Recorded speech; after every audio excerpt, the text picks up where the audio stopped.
I wanted to be a cowboy really bad, and my parents definitely realized, and I think I realized at some point, that I was no good at being an actual cowboy, so maybe the closest I could get was to sing about them.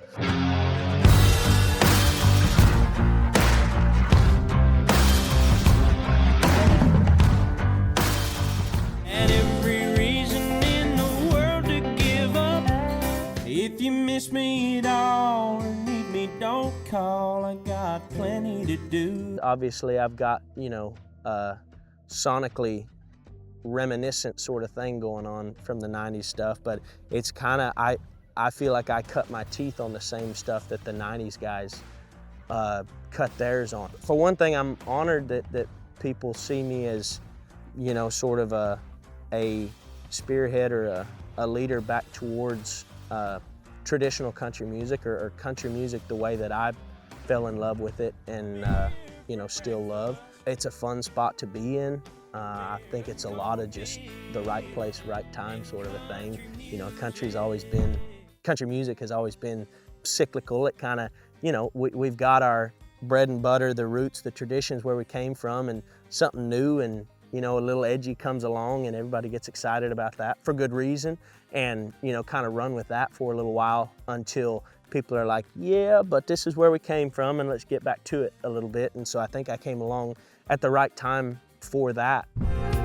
And there's Rocky Mountain highs, oceans rolling wild and blue. I was playing piano before I played guitar, but for whatever reason, I didn't have a whole lot of interest in Chopin and Bach and Beethoven and stuff like that.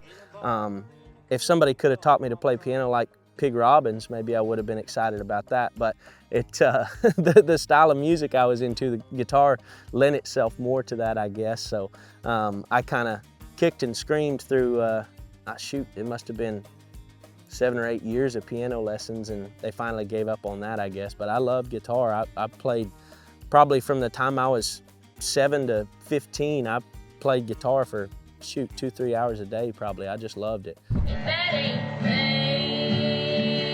there's no rocks in the mountain. You mentioned the family band thing. We kind of stumbled on that by accident.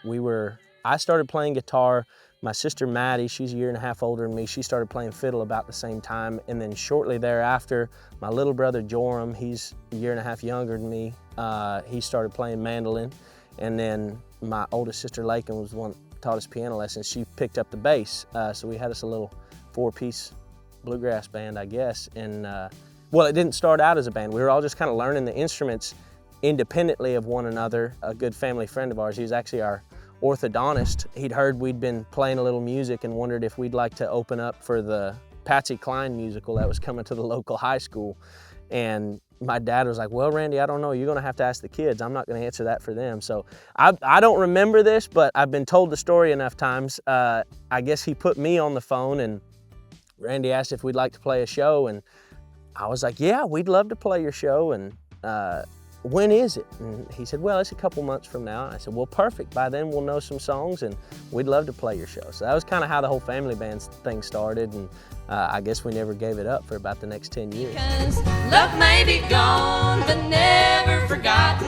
His memory won't leave you alone. I really didn't dive into writing much till I started coming to Nashville.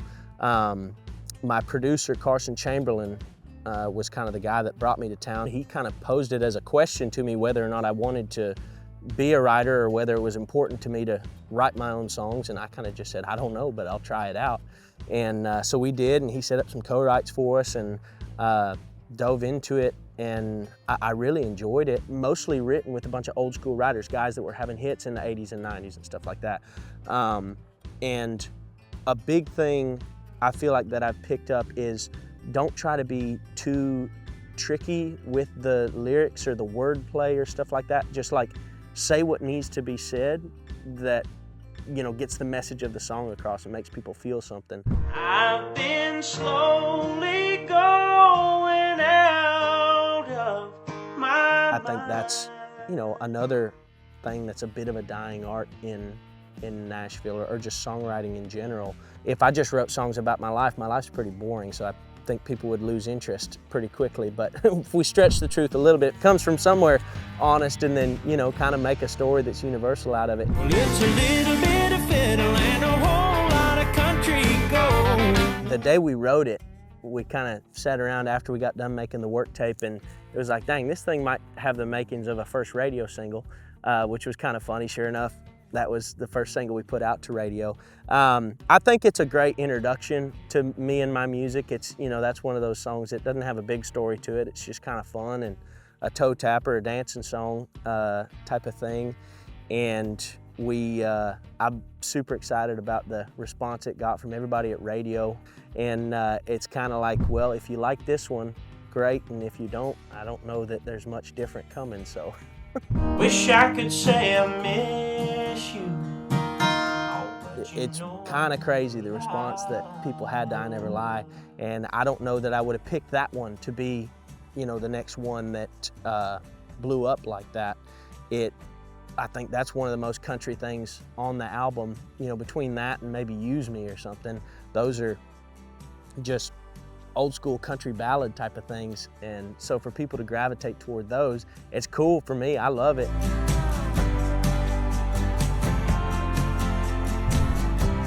I just got a new guitar. I love how that thing sounds, you know, just sitting around messing with that. I've had a few new ideas come out, you know, just musically. And heck, it can be as little as something you see on a t-shirt or a billboard or whatever that you know, pull out and think, hey, that could be a song title or a hook idea or whatever. But yeah, I think the biggest thing is just, you know, living life and trying to find a clever way to put what you're feeling, what you're seeing into words, and something that other people can resonate with as well. I love fiddle and steel guitar and that old school type of song. And it doesn't need to be old school. It's gonna keep moving forward and keep progressing and keep being fresh and new. But the biggest thing I think is exactly that just the songs mean something and they say something, and it keeps making people feel something.